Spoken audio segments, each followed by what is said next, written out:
All right, welcome to Undrafted Hockey Fan. I'm Brad. We got Jay Bird here. Got Jason. How you doing, man? Doing good. What's up, man? Glad to be back Doing, again. yeah, absolutely, man. So let's just jump right into it because I know everyone's here because they want some Red Wing news. I know that's what we did last week. I'm feeling a little Red Wings news. So, it's not all good news though. We're talking. It's been a week since we did it, so I think I like doing the Red Wings news just so that everyone know we're gonna be doing this more like on a weekly because we're Red Wings fans. Red Wings are like, you don't have to think about it. We're already watching. We're already on top of it. It's like we can do this drunk if we wanted to. Like Runs in the blood. dude, it is. Our blood is red, ironically. So Right. but let's start off with our first bad news. We did have a loss, the one that we were actually recording during. It was a 4-1 loss versus the Rangers. Red Wings in the first period, 1-1 through the first. Rangers get one in the second, and they put two in the third, coming out 4-1. Besides, I mean, everything was. I mean, they that one they tried harder than the next game against the Rangers, and I will say I have to give it full credit. I'm telling you, Justin Hall is coming back. He's getting his revenge tour. He's coming. We have good news about Cop. We have good news about Justin Hall. I mean, just dynamos playing like crazy. Jay, what did you think of the game? Well, the Justin Hall thing is hopeful for everybody, right? Fingers crossed. Mm-hmm. If he does make the redemption tour, you heard it first here. Brad said it. Absolutely. For that game though, other than the one goal scored, the game was largely out of hand. Yeah. Special teams definitely let it down. I mean, yeah, they scored 3 straight power play goals, being the Rangers. We looked like clowns out there. We couldn't cover anybody. We let the biggest guy get open. You know, and then, you know, not to mention after he did that, he scores a hat trick in the next game. But it didn't look good all over the place. There was no sound game. There was no anything. I don't have anything great really to say about the game. And I'm okay with that. And I think that was Johansson's. Was that his debut? Was that his day? I think that might have been his debut. Yeah, I believe because Sherratt was out as well. I think that's when they played 7 or 11 and 7. So I mean, I think Johansson looked, Johansson, not Johansson. It's proper. I know. Yeah. But like I've heard people like call stupid names like it infuriates me when people like say stupid stuff. They're like, it's Ramond, and I'm like, don't you get out of my face.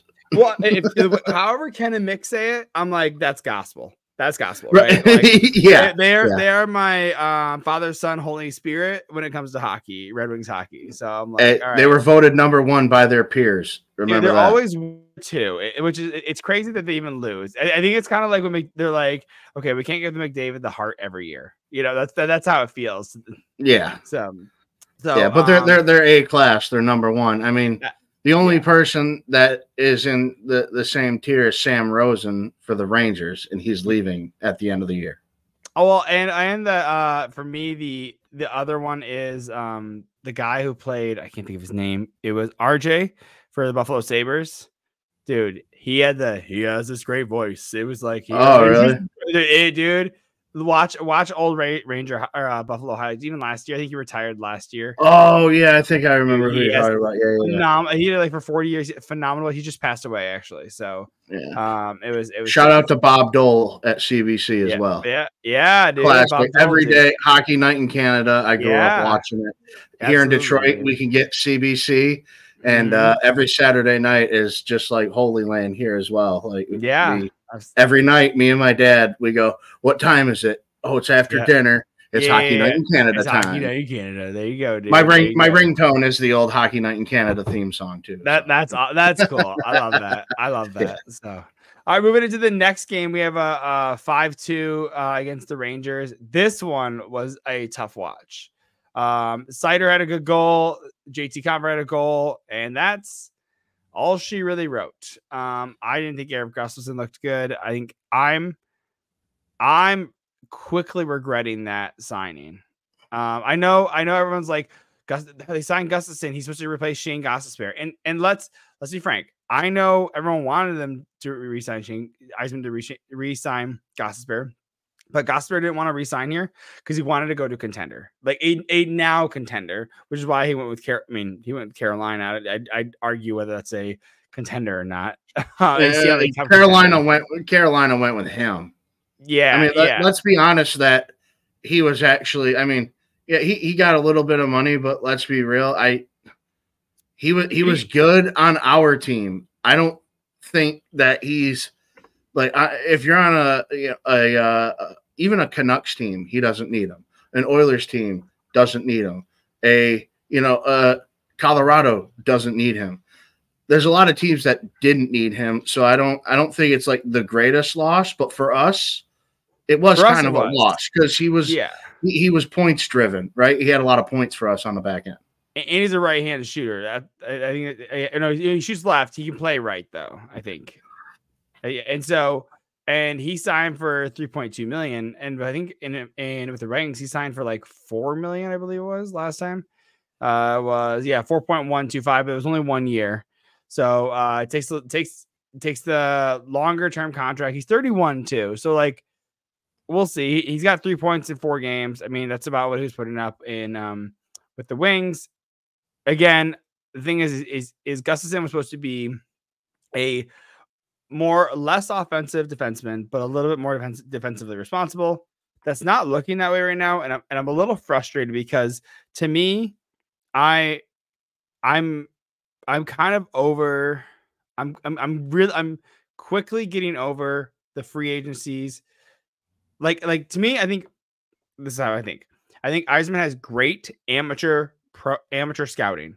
I think he's picking pretty good spot people to come up. He didn't draft Alfred or Johansson, but it's working out really well with him, right? He picked up Evanson, he picked up Raymond, he picked up Sider. Like these are like good. Your draftees are turning out well.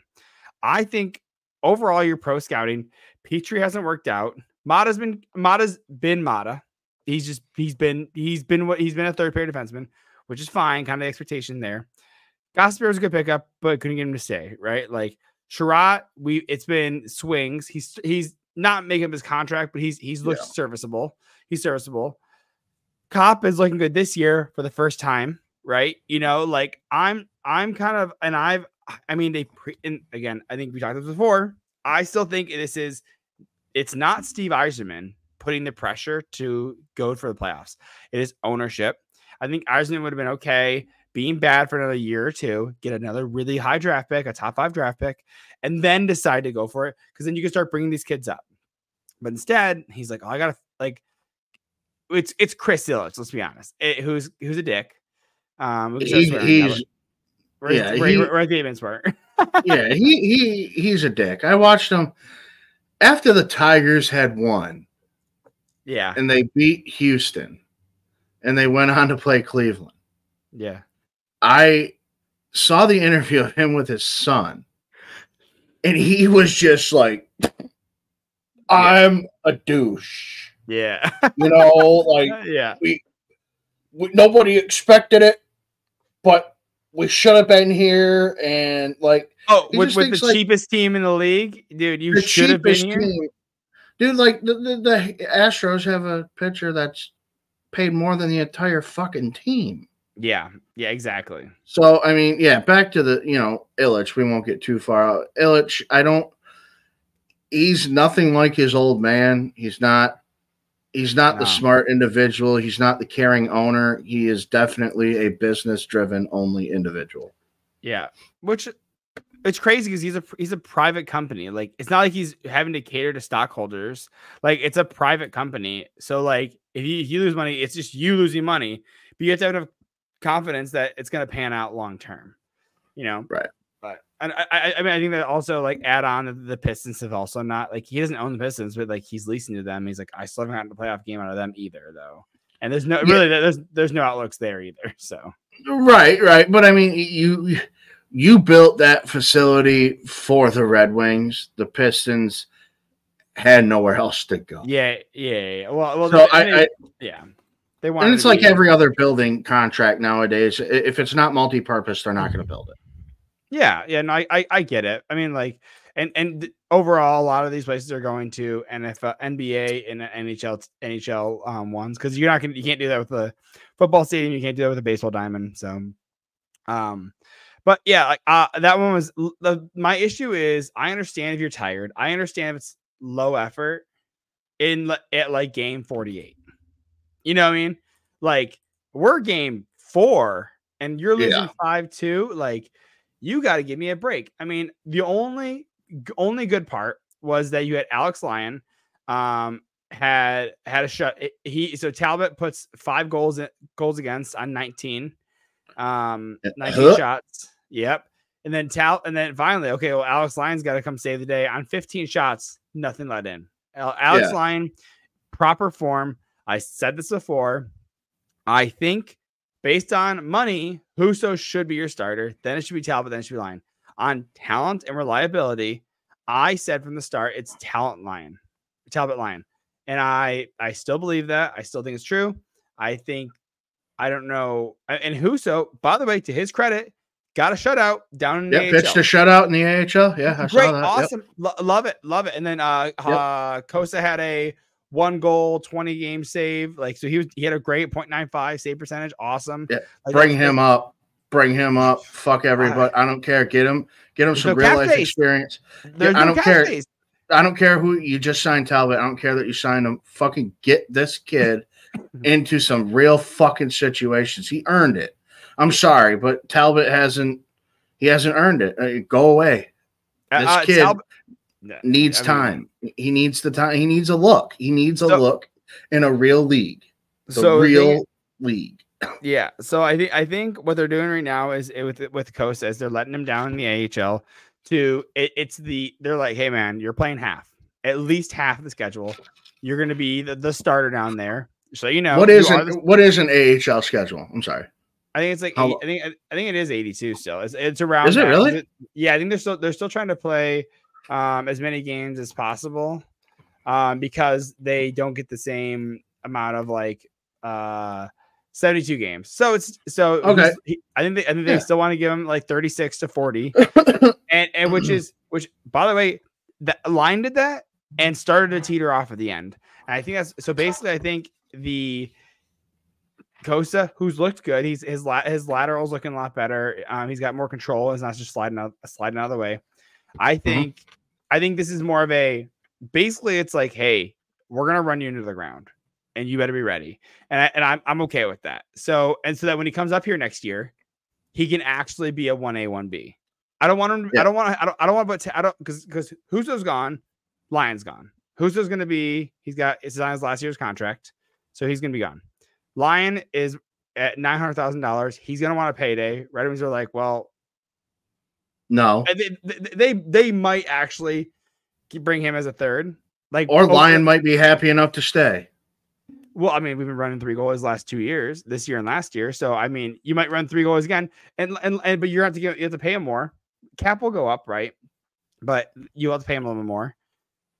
You might buy out Cop at that point, so you might have a little space there. I think you have to end. I think Kosa is up at the end of this year, though. But again, I think it is possible. So I'm hopeful. I think this is basically. I think they may bring him up at the end of the year, maybe if they're not in a playoff spot. But I mean, let's hope not. You know, cross our fingers here. So let's go to the good news though. That Nashville win 5-2. And let's talk about the real winner of that game. It's Alex Lyon. I mean, that stick save that he got, incredible. Holy shit! And it's to me, it's like, I mean, it actually is. It's Andrew Kopp, then it's Lyon, but like overall, Lyon changed the game. It was 2-2 at the end of the second period when that save happened. Or it was 2-1 at the end of the second period. Imagine going. Yeah. That puck goes in. Call it luck. That was 5-on-3. Yeah, call it luck. Call it skill. Call it being in the right place at the right time. That's right. That's goalie. The game is goalie. Yep. And so he said he changed. I mean, imagine going if Nashville goes into the second end of the second intermission with it being 2-2. I mean, it's a totally different game. But now they're going to the third period. They're still chasing, being that it's 2-1. So so yeah, Tyler's texting about coming in. That's why. So, all right. yeah, it's all right. So, anyways, yeah, Lion again, but even in the third period kept it zeros. You know, which is amazing. Or no, Stamkos let that one in. Yeah, got that one in. So patented. Yeah, patented dish. Yeah, left wing, right hand shot, top tit. Looked great. Great. Nothing wrong. Don't blame Alex at all. Don't blame him at all. Textbook. Right? I mean, that's people not getting in the shooting lanes, knowing that guy is going to be open. I mean, there was no defense over there. There was no defense over there either, though. Yeah, I don't care who it is, though, Brad. I mean, right? I mean, to be real, I mean, we're all professionals, right? I understand ciders in the box, right? We can make excuses all day, but right at the end of the day, what the fuck are you doing leaving that guy just all day to tee off? Don't. Don't. Where's James? He'll be back eventually. Yeah, right. But it's crazy because you actually had, I mean, so you had Aaron Jakob had 2 goals. You had Evanson got a goal as well. I don't think it's his first. I think it's second at most. Yeah, I think it's second at most. Yeah, but Larkin always good for most. Larkin's always good for a point or two.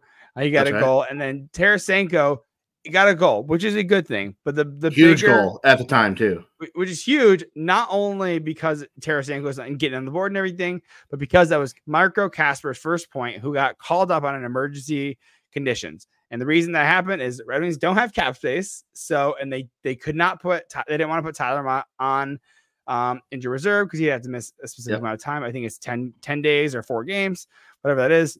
And they don't want to do that because he might come back before then. So they called him up on emergency conditions, play Marco Kasper. Love to see it. He's still up with the team, which means he can practice with them. He can get more game time. And I think the Red Wings do have a game tomorrow against the Islanders. I think that is a good game. It's another good play 11 and 7. I think you're either playing Kasper or you're playing Johansson for sure, because you have a great, aggressive, great defensively team. Low event. We used to be low event. Now I'm seeing them score Islanders score 4 or 5 goals, and I'm like, yeah, I don't know what the fuck was that. I totally they're fucking me up on my early season calls, dude. They're making me look like shit. I know, dude. I think let's see where they are. I got the Sorokin's kicking ass, best save percentage in the league right now, I think. Yeah, Islanders are crazy enough. Goal differential is 0. Nothing new. Nothing new, right? They are 6 points in 5 games. Nothing too crazy. They're tied with the Pittsburgh Capitals and Penguins. However, Pittsburgh Capitals Penguins. Yeah, but Pittsburgh has played 7 games. Capitals have played 4, and Pittsburgh Capitals Penguins. Sorry. There you go. It's all right. Capitals, Islanders, Penguins. But they all have 6 points. But Capitals have played 4 games. Islanders have played 5, and Penguins have played 7. So, but again, this is early, so you're in different jaunts of. I mean, Devils are up at 11 points, but they played 8 games. So it's like you got to take in consideration. So, so did they start? Did they start in Prague? Were they part of the Prague thing? Yeah. So it was Devils and Buffalo. So, and that game, So you had Mott out, which is interesting, and then you had Petrie came back into the lineup. He took Johansson's spot.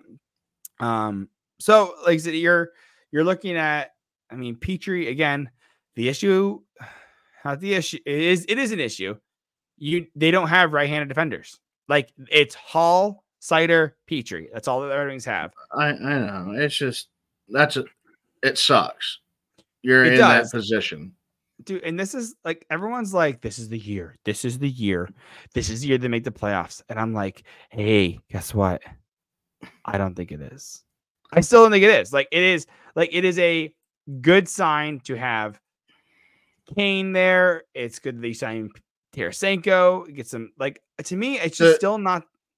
It's just not there yet because you're looking at guys that you want to fill in. Again, it is there who is it? The first second round pick for the Red Wings to for the Red Wings to be playing in their game that, or I'll say it. The only people that have played outside the first round pick that Eisman has drafted is Soderblom. That's it. And Johansson. Johansson finally got up. So Johansson is also Red Wings or Eisman draft pick in 2019. Everyone else is first round picks. So Eisman got all these guys developing in the AHL and coming up. And so to me, like, but you can't just bulldog 5 kids up and agreed. Like, what it can't happen. You can't just run all these kids up at once and then be like, fuck, look at all my first rounders. And then, it's like show and tell in first grades. Yeah. Some kids like, dude, super sweet. And other kids are like, dude, look at this retard, or look at this dum-dum over here. It's just like, but like to me, like you can't build you can't build a team through the draft or through the free agency. You can't build a Stanley Cup team through free agency. You have to do it through trades, and you have to do it through drafting. The only one that has a lot, it was not through free agency, it was a lot more through trades, is Florida as recently. But they still, you trade for Tkachuk, right? You move out 2 big pieces like Uyghur and Huberdeau, right? But you have like Barkov. I mean, like you trade. They had the assets to get rid of though to gain these guys. We don't.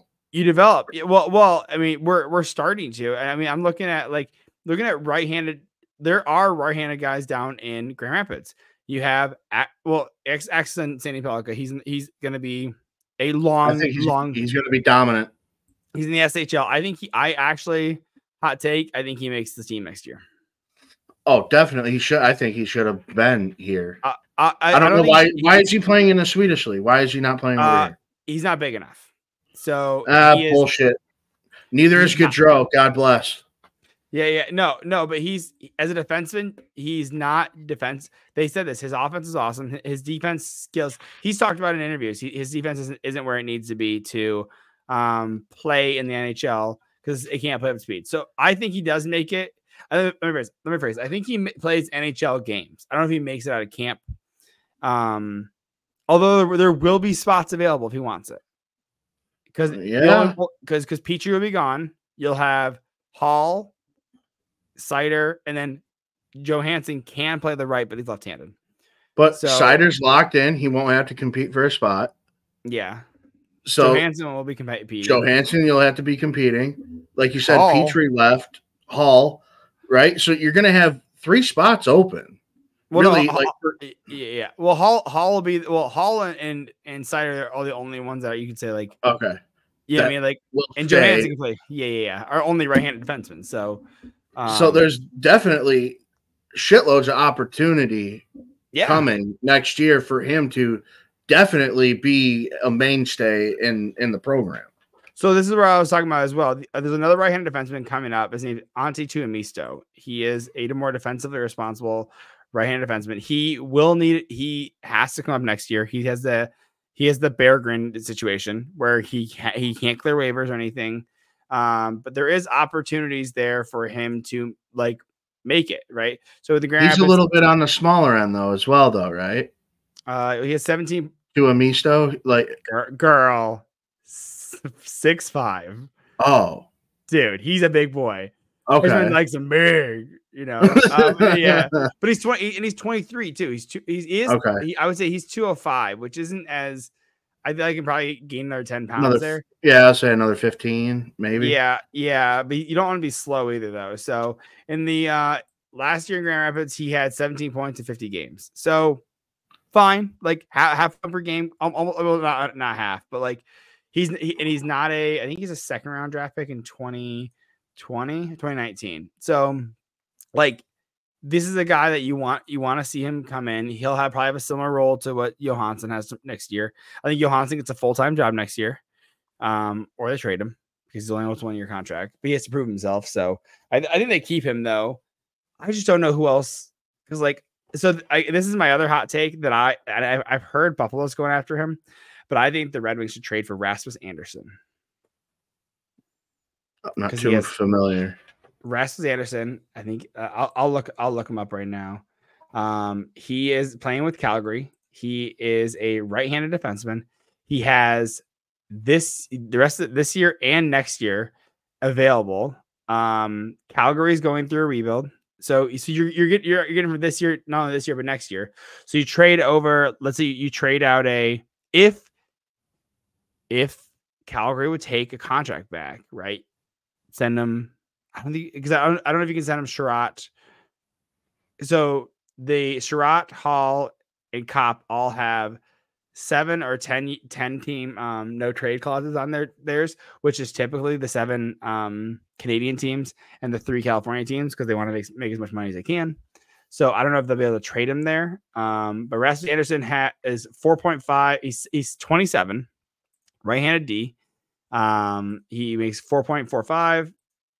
And last year, I'm pulling up his stats right now. Give me 2 seconds. He had 39 points in 78 games on a bad Calgary team. So he's at 50 points, 49 points. So he's usually sitting above a half a point per game as a defenseman. So he's a little bit worse Gostisbehere, but way more defensively responsible. Okay. So Calgary's looking to move pieces. I think that he is someone that they can absolutely go for. And I think at a 27-year-old, he kind of fits that Larkin area, right? And you sign him for, let's say, he's this year, next year. So he'll be 28, 29 he'll be 29 when he expires. Sign him for another 3-4 years after that. And you have a steady right-handed second pair defenseman. And then you play him on the penalty kill. And then eventually when you get Axel Team, and then by the time his contract's up, Axel Team Pellick will be on here. Put him on the third line, shelter him with Johansson, basically Oli Mata replacement. And then you got Rasmus Anderson being a PP guy or a PK guy. You have Sider and Axel Team Pellick as your power play guys. So I mean, there's like options here. And I think is that going to be good enough though? Yes. At the end of the day, he's not a fill-in guy. He's a guy that you trade at first. He's a what we thought Alex DeBrincat was going to be, right? Like that. He is someone you send a first round pick out for. Like, and also you're getting this year, next year as well. So you're getting 2 years, mind you. Tampa Bay sent out 2 first round picks for Braden Hagel. So I guess again, so you mentioned the DeBrincat thing, and that kind of kicked my mind off. But like you said, we traded a first round pick to get him, right? As you mentioned. Yep. It is completely disappointing that it hasn't worked out yet. But again, what skill players did Ottawa have at the time that made him any good? Like, I mean, that's my thing. That's my thing. I think it's just like it happens to players, right? They get in a slump, right? To put it like frankly. Yeah. But it should not last for a year and then some, right? You try to pick it up somewhere. And we saw it go to Red Wings news. We saw it last game with that power play. They sent Kane made that sick ass pass from the top of the circle down low to the edge of the net. Goalie made a better save. Yep. But then he got that dish immediately over to Larkin, and Larkin roofed it for the power play goal. That gives me confidence that, okay, you got to get him the puck, because a lot of the times I think teams were set up and they knew that DeBrincat was our guy, right? Yeah. And they were defending him very well, and he wasn't able to get maybe the power play points that he was getting maybe said in Ottawa, right? That he's not getting here. Well, and I think it was the Preds game that he had that goal, right? Let me pull it up real quick. DeBrincat had a goal. I don't know which game it was, but there was one where he went like, "Oh, finally!" Oh, yeah. I think it was the Preds game. No, it wasn't. It was Pittsburgh. He had 2 goals that game. So yeah, of course he had 2 goals in a Pittsburgh game, but has been 4 games without a goal. Now he's irrelevant. He's hot and cold, right? So, but mind you, he did hit his league or his career high in assists. So he still walked out with 67 points. I mean, which we'd like better, but I think I mean, we just need better. I mean, we do need better. Yeah, like need better. I need 70, 75 points from him. Like, yeah, and kind of like Jimbo said last pod, you kind of need two guys that are scoring 80+ points to be any type of threat. Well, and you get Larkin and Raymond. I think those are your guys that are going to be getting your. I think Kane will get you for probably around 60 again, 60 to 7, probably almost 70 because he's a little healthier now. But he's older. He just take a little bit longer to get going. But his hands haven't disappeared. Neither has his brain. Yeah. But he's never been a fast player either, though. So that's no. He's always been a very methodical genius of the game, right? Like, everything is slowed down. Dude. Everything's slowed. Dude, honestly, he's like on LSD or acid, and he just sees everything in slow mo, dude. He dangles like a video game. He's sitting here, my buddy, just waiting. My buddy told me that he back in high school. He's not really my friend, but I know this guy. He played high school hockey, and he said he took something before a game, and he said, dude, everything is in slow mo, and he's like he's goalie too, so he's like watching the puck, and he's like watching it, like he knows what's gonna go because everything's happening in slow mo, dude. I'm like, that's wild. I mean, that's wild. So yeah, it's like Darryl Strawberry, man. Yeah, dude. Cocaine god of the Major League Baseball League, LSD. Yeah, I'm sure. A lot of those kids have lippers and still during the game. You know it. Yeah, well, I mean, everyone's eating a little zen. Yeah, a little lead chip never hurt anybody. There you go. A little lead. Get out of here.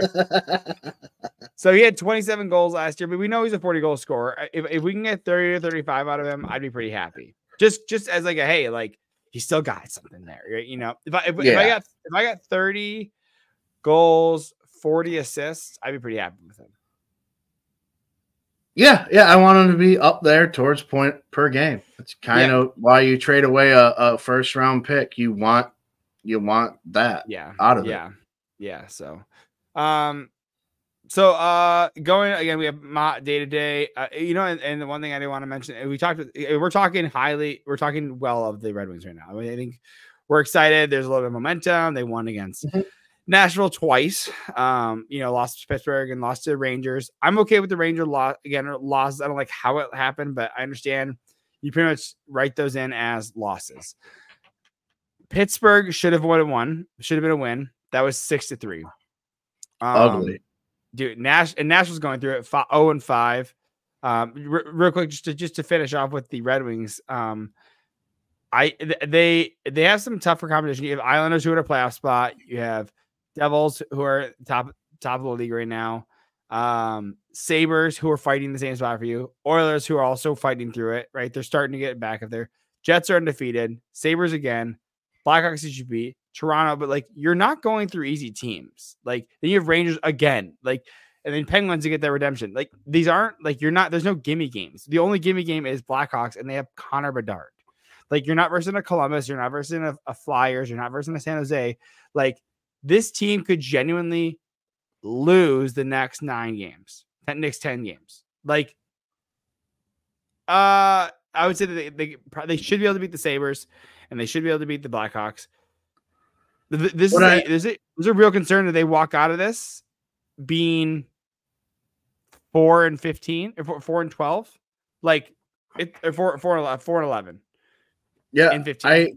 I think that from years past, we haven't been able to play against Buffalo with a fuck, in my opinion. Dude. Every time we play them, it is a 6-7 fucking game, and we always come out on the shit end.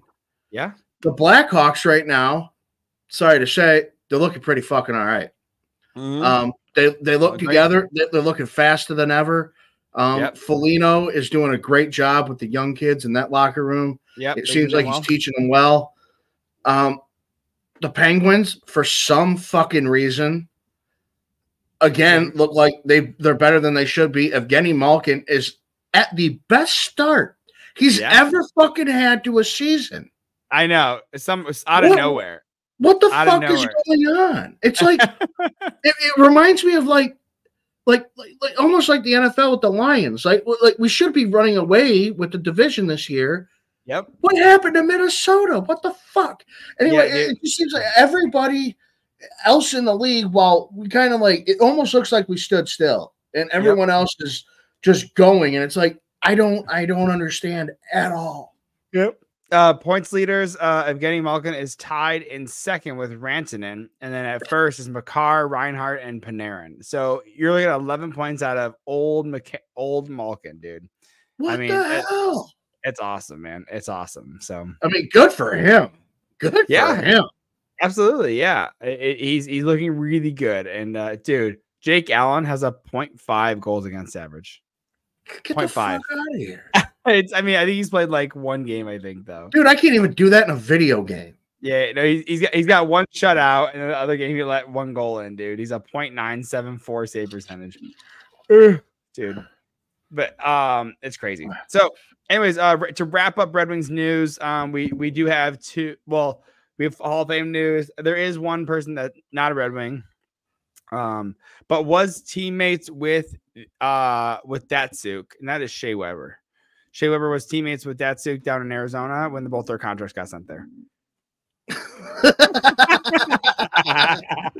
By association. Yeah. By association. They're with the team, they're teammates. So, but again, Phoenix is like, we'll take all the contracts, we'll buy them out. I don't give a shit. Yeah. Datsuk, we'll take the first round pick that you send with them, dude. Do you know that you know what they used to draft that first round pick? Jacob Chikrin. No shit. Who has had a rough start, but that was he's had a rough career, but he's still a good player. Yeah. So we have Datsuk, of course, absolutely earning his way into the Hall of Fame.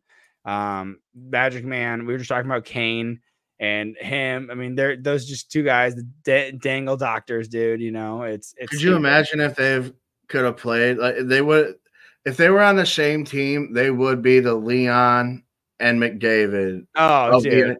And dude, could you imagine like the point setter scored? Don't get me wrong, McDavid and Draisaitl or something else. Yeah. You put Kane and Datsuk on a line for 12 years. Mm-hmm. I take Datsuk. How old is Datsuk right now? Do you think? I got 43. 44. He was a center. I want to see if I can. Let's see if I can find Datsuk. He's not showing up on Puckpedia. I would take Datsuk as a second line center over Kopp and Comper right now at 43. Yeah, no, yeah, yes, 100%. I'd sell the team to have him back, dude, right? Yeah, everybody, like, get out of the way, get out of here, yeah, right. I know. Yeah. I hope he becomes a Russian scout for the Red Wings or something like that. Just like, hey, find a way to bring him in, dude. That would be so cool. Hot take. I got a hot take. But anyway, yeah, Datsuk. Just to wrap this part up. Yeah, Hall of Fame, Magic Man. You did a great job. You can go live off in Russia and everything. It's bummer how it happened, but I think he's well deserved, man. Well deserved. So, and Shea Weber as well too. Shea Weber, Shea Weber as well. I mean, a motherfucker to play against, dude. And then there was that 1-for-1 from Nashville to for Subban. Montreal traded Subban to Nashville for the worst trade Nashville has ever engaged in. The absolute worst. Dude, Subban was nowhere near the player Weber was. When did Subban win in Norris? 2010, 11. Who was he playing 12? With then? Montreal. You're just naming years now. You're just like 11, 12. Well, that's when he was popular. So he won a Norris in 12-13. Oh, well, that was pretty close. Yeah. 10, 11, 12. Yeah, 10, 11, 12. In 12-13, he won it 38 points in 42 games with Montreal. Yeah, but yeah, he was there for a long time. 1, 2, 3, 4, 5, 6, 7 years. I mean, that's impressive. So, but yeah, still young, by the way. He's 35, and he retired 2 years ago. And he's 35. He's 35, dude. He's a year older than me, dude. He retired early. He retired early. So, but anyways, one thing, my other hot take I wanted to say, if the Red Wings, so I don't agree with firing a coach right at this point, but there was a lot of discussion on Twitter about potentially firing Lalonde. What's happened to this team? It was after the Rangers game, and then they had that really good win against Nashville. But I could see if Red Wings are come out, like I was saying, if they come out 4-11, I think that's for 15 games, you're looking at 20% of the season ish, a little under 20% of the season. You need a jolt. If you're only winning 4 games, I think Lalonde's gone. I think they took a real hard look at bringing a Larionov or a Fedorov over. Super hard tag. I definitely disagree. Why? Because I don't think you can judge a coach 2 years and 20% in. I don't think you can judge him. He's only. I mean, a coach is only as good as the players in front of him. Agreed. But you average length of an NHL coach is 2 to 3 years. We had Blashill for 6 years, and he sucked dick for 6 years. Yeah, but you're gonna bring another guy in here and still build a shit team around him. Like it's not. No. That didn't matter. No, I think coaching was a big problem. I think Blashill.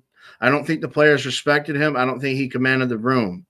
Newsy Lalonde has pedigree where fucking Blashill had none except from the AHL. This guy, Lalonde, actually comes from a Stanley Cup winning team. He assisted on a bench for a few years.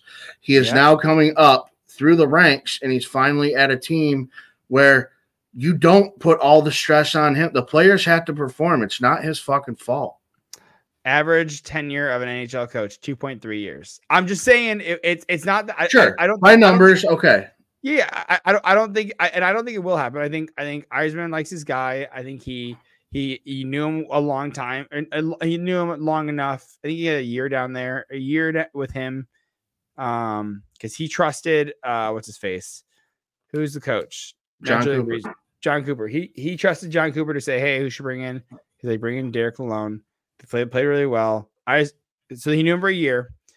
Eisman leaves. Tampa Bay wins the cup, right? So he wins 2 cups, right? I don't disagree. I think he's got a little longer leash. I'm just saying that the fan base is rabid. They're also fan base is a little emotional. Like I've told you before, I don't think this is the year. I still believe it. I'm gonna say it till I'm blue in the face. I think that this is a good start. I think last year was fortunate, but I don't think it was the year. And I just don't see the pieces. I mean, we let too many goals out. We let too many goals leave. We had Lepron. We let Gasper. It's just, it's tough. Yeah. You lose one. Yeah. You let a lot of goals walk off. I understand. Mm-hmm. I also think that from another coach's perspective to defend Lalonde, in my opinion, is that you had Barry Trotz that was in Nashville since the inception of the team, right? He was in there from 98 to 14. Yeah. By the way, it never really worked out. Was it because of the coach? No. They had several star players throughout the years. They had the David Legwans. They had the Shea Webbers. They had goaltending. They had a Pekka Rinne, for fuck's sake.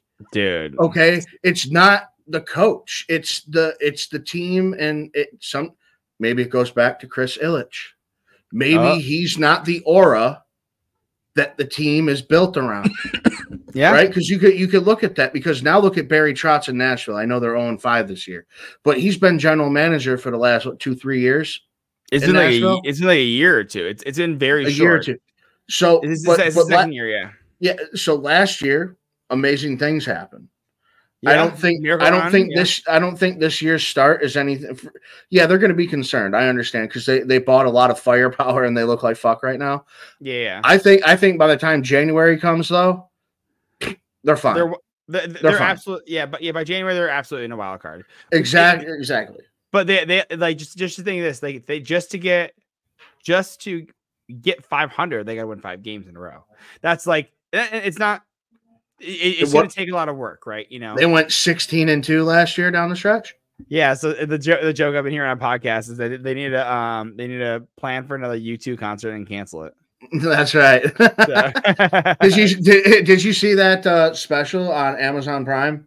Face Off. I'm slowly working my way through it. I was considering doing watch alongs with it. That's why. So I was considering doing that. I watched the first 2 episodes. So but overall I like it so far. So, yeah, I watched all 6. It's fucking it was tits. Oh yeah, it's tits. Yeah, so it's I'm sorry, but I'm like, I want to watch it, I want to support it, I want to show that people want this content, but I was like, oh, it'd be cool to do like a watch along, and it's just like I just haven't made the time for it, so to do a watch along with it. So, but let's take we are way far in. We'll do a quick ad break and then we'll just jump into some NHL news, so you can we'll do the ad break quick. So, all right, coming back to you, we have 2 ad today. We have Game Time. All right. So there is something exciting about going to NHL games live. My wife and I were so excited. We're actually going in December, I think it is. I think we're going against the Avalanche. But that's and the crazy thing is it's about creating memories. And it's so funny because my wife and I was like, "Oh, honey, what was our first date?" She goes, "It was a hockey game." I said, "No, it wasn't a hockey game. You told me it wasn't a date." But she still tells everyone it's a date, and I'm like, oh, that's adorable. So, but anyways, that's if you're looking to get a game and find a game, you can do that with Game Time. So like to me, like again, we're going to one. So if you're looking to go to a game in the future, definitely check out Game Time. It allows curation to it makes it easier to save more on sports, concert, and comedy and theater. You have all in pricing. There's like a toggle feature. You can show you the total up front. You can get a panoramic view of your seats and the lowest price guarantee, or Game Time will credit you with 110% of the difference. And also it gives you your purchase is covered by the most flexible customer service policy in the ticketing industry. So take the guesswork out of buying tickets with Game Time picks. Download the Game Time app today and create an account and use the code THPN for $20 off your first purchase. Terms apply. Again, create an account and redeem code THPN for $20 off. Download the Game Time today. What time is it? Game Time. We're also working with DraftKings. NFL Week 1 is here, and the new season means new ways to get into the action at DraftKings Sportsbook, an official betting partner of the NFL. Ready to place your first bet? Try betting something simple like picking a player to score a touchdown. I don't know if you saw the Lions game, but back up. If you go to the Lions Dallas game, holy smokes! Pick anyone. You could, but honestly, who would pick Jared Goff? Let's really be honest there. And then if you go with the game they just played against the Vikings this year, talk about Viking killers. I don't think so. You have that the USFL player Bates. You could have picked him for his field goal, or again you get touchdown. Again, you can get Sam Laporta. There's plenty of guys as well. So score big with DraftKings Sportsbook, the best place to bet touchdowns. Download DraftKings Sportsbook app and use the code THPN. Just THPN. The code is THPN for new customers to get $250 in bonus bets when you bet just $5 and get 1 month of NFL Plus premium on us. Only on DraftKings. The crown is yours. Gambling problem? Call 1-800-GAMBLER in New York. Call 877-8-HOPE-NY or text HOPE-NY. In Connecticut, help is available for problem gambling. Call 888-789-7777 or visit cpg.org.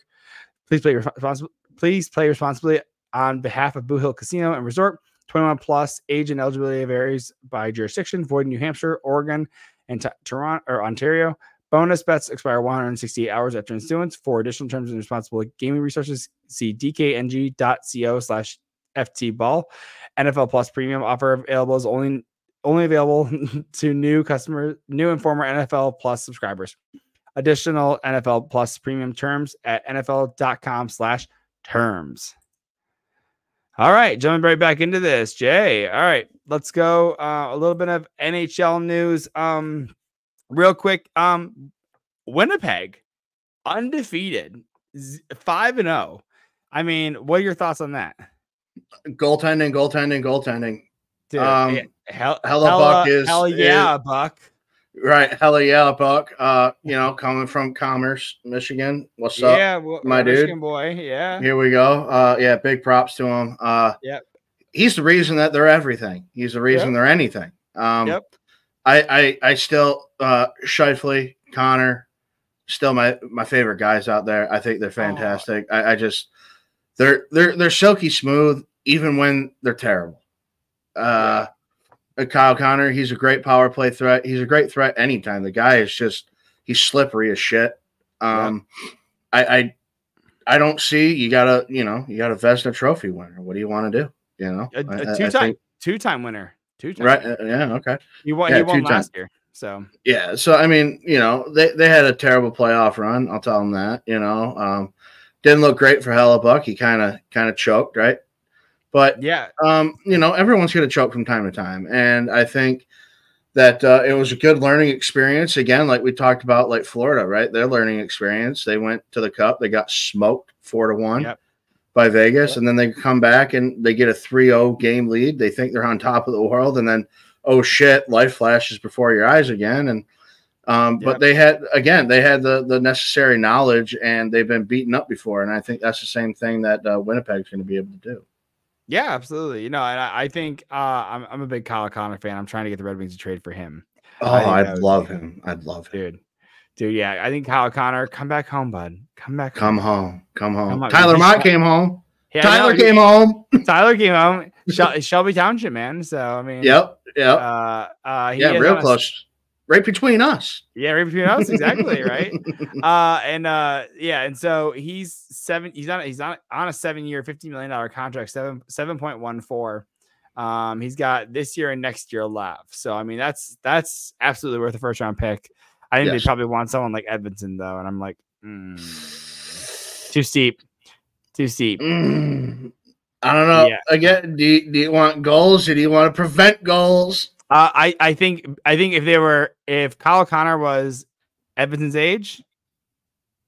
Oh, it's a no-brainer. It'd be dumb. It'd be a no-brainer in my opinion. Yeah. I don't know if I give a first with it as well, but I think that's something along those lines, right? But he's 27. So by the time he's going to want a new contract, he's going to be 29. Did he have just shy of 40 goals last year? Was it 39 or? I just had it up. Give me 1 second. He had 34 goals. Last time he scored 40 was in 21-22. So he's done it before. He had 80 points 2 years ago. Last year he had 61 points in 65 games, almost a point per game. I mean, he's been almost or at a point per game player since 1920. So I mean, right now he's 5-5. So 4 goals, 1 assist. I mean, at that pace, he's going to be at 60 plus goals. So, what is he, Matthews? and so I think no. I mean, but based on that logic, Winnipeg's going to go 82-0. So again, I don't know if it's sustainable. I've always doubted Winnipeg. Let me rephrase. I doubt Winnipeg as an organization, but not for Hellebuck. Hellebuck is the wild card that keeps you in there. I think if you had an average goaltender, I think Winnipeg misses the playoffs. So I agree. I don't think they're a powerhouse scoring team. No, and I don't think they're built. To me, they're not built that great in my opinion. Like your big players, you have Scheifele, who I underrate. I don't really care for Scheifele. I think he's too defensively irresponsible.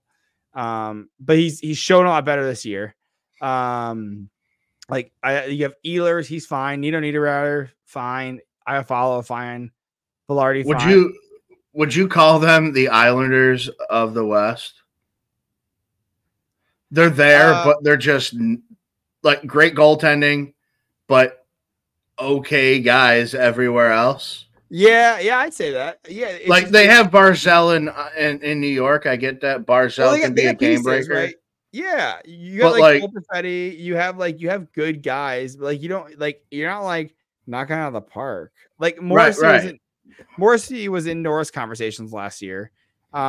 which is cool. I think he was like third or fourth. But you just have like a lot of just like guys, you know, no one. I'm looking at the list and I'm like, Neil, you've guys. It's Neil Pionk, it's Dylan DeMello, it's like Colin Miller, like Dylan Samberg. Like, I'm like, Logan Stanley's fine, like, but like you don't have a ton of guys, and I'm not impressed.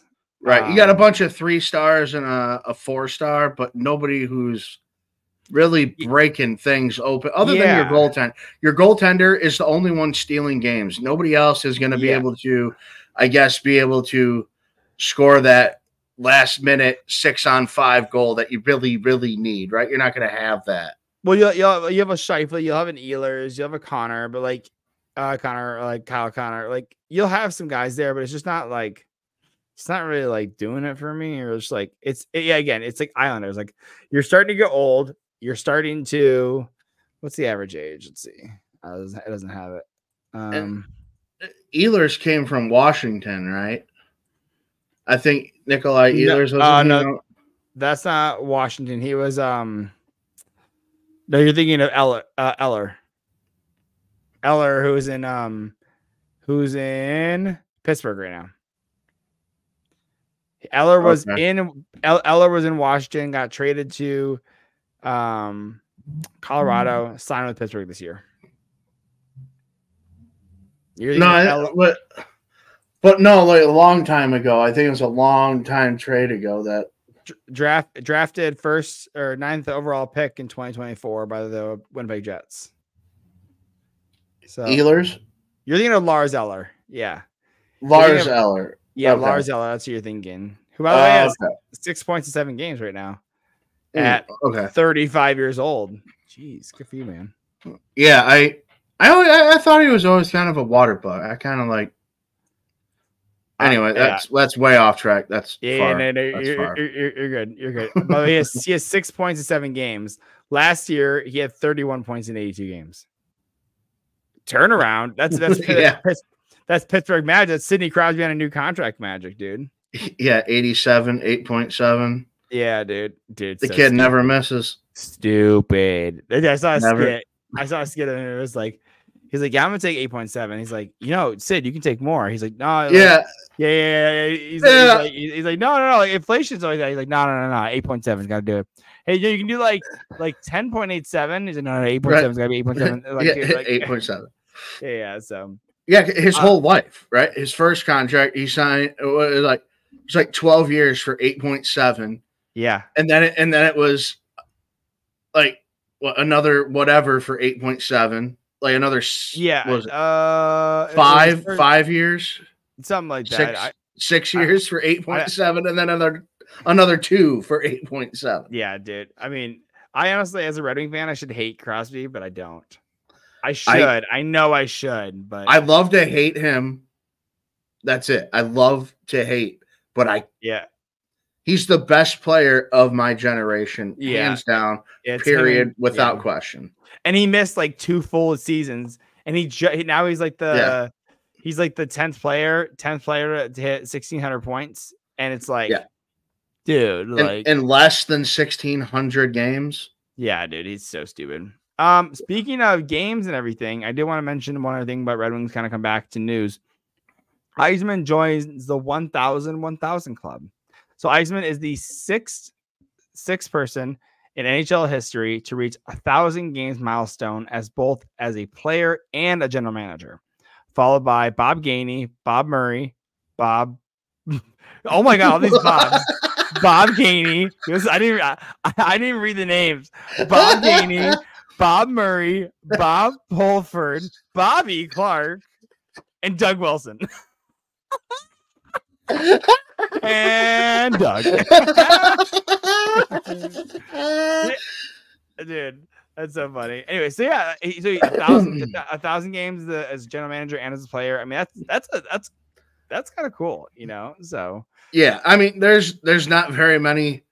There's a few, but there's not very many players of that magnitude that go on to be like the head man in charge, right? Yeah. Like you get to play. Let's be real. You play for 1,000 games. That's bonkers. That's awesome. Yeah. You do it for the same team. That's a whole nother type of stratosphere bonkers. Yeah. And then you retire with your name in the rafters. Oh. And now you get to run the entire joint for 1,000+. Yeah. Like music to the ears. Like, I mean, it is the epitome of a career from start to finish. Yeah, absolutely. So, and just speaking of someone else that might get there in the next 7 years, well, maybe not at this rate. Rob Blake is someone who has had 1,200 games as a player, very highly regarded in the LA Kings organization. Kind of, they're in a weird spot. They were not doing good. Let's see, right now they are currently second. They are second in the Pacific right now. Wow, look at that. But there was some skepticism with them coming in. I still have them missing. I think I still have them like. Yeah, it's gonna go. It's going like close. Like I forget. I don't even think I have them. Yeah, I think the playoffs. I think even whatever they do this year, you're gonna Doughty and Anze are on their way out. Yeah, I don't know how you replace either. You can't replace generational talents. Yeah, it's hard. It's hard to find those next up guys. It's gonna be a long road, kind of like we've had here for LA again. It's gonna be tough. Yeah, well, and Byfield is looking like he's going to be the next center, which is a good thing. Anze Kopitar has this year and next year, but you have Byfield is going to take over as center. You have Kevin Fiala, he's a center. He'll probably play first line center until Byfield can take over as that. Because Byfield I think is playing wing right now. And they have Adrian. So I mean they got some guys though. Adrian Kempe's 28, Deneau's 31. Like Kevin Fiala, they're not doing too bad as like for centers at least. No, but I think those guys end up leaving for draft picks down the pike. I don't think they're gonna be able to build a team necessarily around those guys. It's gonna be a while because, like I said, you lose Doughty and Kopitar. I don't think Kempe and who else did you mention just now? Kempe, Deneau, Byfield, Fiala, Trevor Moore. Right. I think Fiala's a killer player. Yeah. It's going to be tough for him by himself. Yeah. And I think that the Kings will go, okay, shit, right? The league now is you have to build through the draft. You can't build through free agency. So I think they end up selling off a couple of assets to look 4 or 5 years down the line. So they may end up looking to do something that St. Louis did, where they had some guys in Kyrou and Thomas that are young enough, kind of like with Red Wings. Red Wings had Larkin. They're like, well, we don't want to trade Larkin. Like, we need like a veteran, like an older guy to be able to hang out with these young kids and lead them, right? And so I think something along I could see something along that. My question is though, is they have a guy like Jordan Spence and who is looking phenomenal. They have Brant Clark, who is basically Adam Fox, basically. I don't know. Hold on a second, buddy. Let me tell you. I'll tell you right now. And this is the OHL, so this is like considered it is like Ontario Hockey League. 61 points in 31 games. Oh, as a defenseman, pretty fucking okay. As a defenseman, dude. And he did that the year before, 59 points in 55 games. Like he's. I know, but we've had a couple of those guys before. We've seen them, and they're nothing. Anthony Mantha, destroyed. He came out of the Q. So what? Don't care. I don't care what junior league he came out of. He was on fire. His numbers were stupid, and he ended up being a complete crackpot. Oh, so in the AHL, he had 46 points in 50 games. So he's starting to reform there right now. On LA, that's still a really, really good. That's still really, really well because the AHL, everybody, that's one step from the show. Yep. Yeah. He's 4 points in 6 games right now. So he's 21. He's 21 too. So he has like hey, this game, he's supposed to be very, very good. So you hope they grow, right? I mean, that's all. That's all you can hope, right? Because, right? I mean, let's be real. A lot more go bust than do become what they are, right? Yeah, it's a crazy percentage of first round picks that don't work out. So yeah, I think we mentioned that last week. I think you said it was like so terrible. Yeah, they don't play 100 games or something like that. Like you get look, doesn't mean you. I mean, look at Casper was drafted in 2022. He's played 2 games, right? So like, he's barely had a sniff. Yeah. So, last thing, and I'm gonna mention it, but I don't want to talk about it too long. Is Otter got the same deal as Jeremy Swayman, and the reason I don't want to go too deep into this is because I want to do. I think you and I think Wednesday or Thursday, if you want to jump on that. Court's got parent teacher conferences, so I do a Wednesday. But we want to go over goalies. But Otter gets the same thing as Swayman, 8 years, $8.25 million. What do you think about that for Ottinger? Killer, dude. So I think, dude. So yeah, he could have gotten a little bit more. I agree. I also agree, but he's in a no tax state. I think that's why he was able to. I think I think very much a difference in how you look at your contract and money. Definitely. I think Colorado, California, Canada, that's a 9.25. Easy. I think it's 10. Colorado and California income is high. Yeah. Taxes are right. I mean, in the United States, right? Those two are the bigger income taxes in the United States. Yeah. Oh, yeah. I mean, so you get taking into consideration. I think Ottinger is a better goalie than Swayman. I think the fact that they're in no income state helps Dallas. And by the way, in future discussion, I do want to talk about whether teams that are not in a no income state should get a higher cap rate. No, they should get a less cap rate. No, they have no income tax. No. I'm saying that we're saying. So like if the cap if it's $100 million for teams that have no income state income tax, it's $105 million for other teams. Right. Or you knock it the other way, right? However you want to split it up, right? However you want to do it. Yeah. So something along those lines. I think teams like Canada they're overpaying for guys because you have to pay Austin Matthews a little extra. You have to pay like the Undrafted a little extra because they're going to be taxed a little higher. So, and I think in Canada it's like 42% income tax or some shit. Yeah, but it's outrageous. That they're multimillionaires. There's ways around this. I know there's some ways around it, but Canada's tax laws are greatly different than the United States. Oh, totally. Yeah. But I'm sure they're also, again, I think there's relativity, but yeah, I think at the end we agree that we agree that you're gonna have to pay a little bit more. Yeah, it's a living right. To live in a colder place. Sounds like a good incentive. Yeah, colder temperature wise and soul wise, but whatever. Yeah, right. At least they get free healthcare. So woohoo! Waiting in line, baby.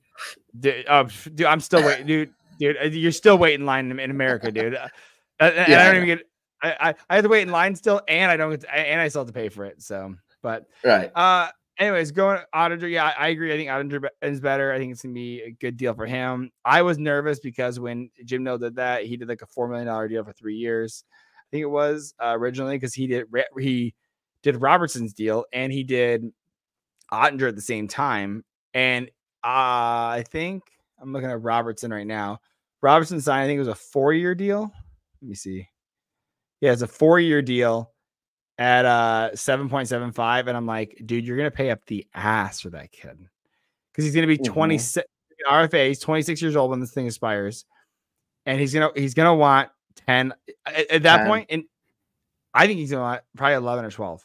Because at this point, the cap has gone forward with $4 million.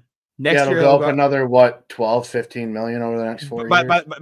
But by the time his contract's up, the cap may have gone up like $12 million plus. Which, by the way, we'll be like 11 million, 12 million. But we're like, bro. Yeah, I'll still be an idiot about it.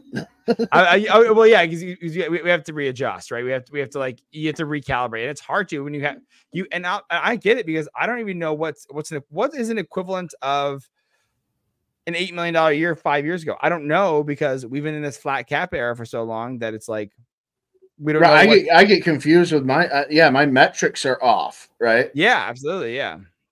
So I'm like, what?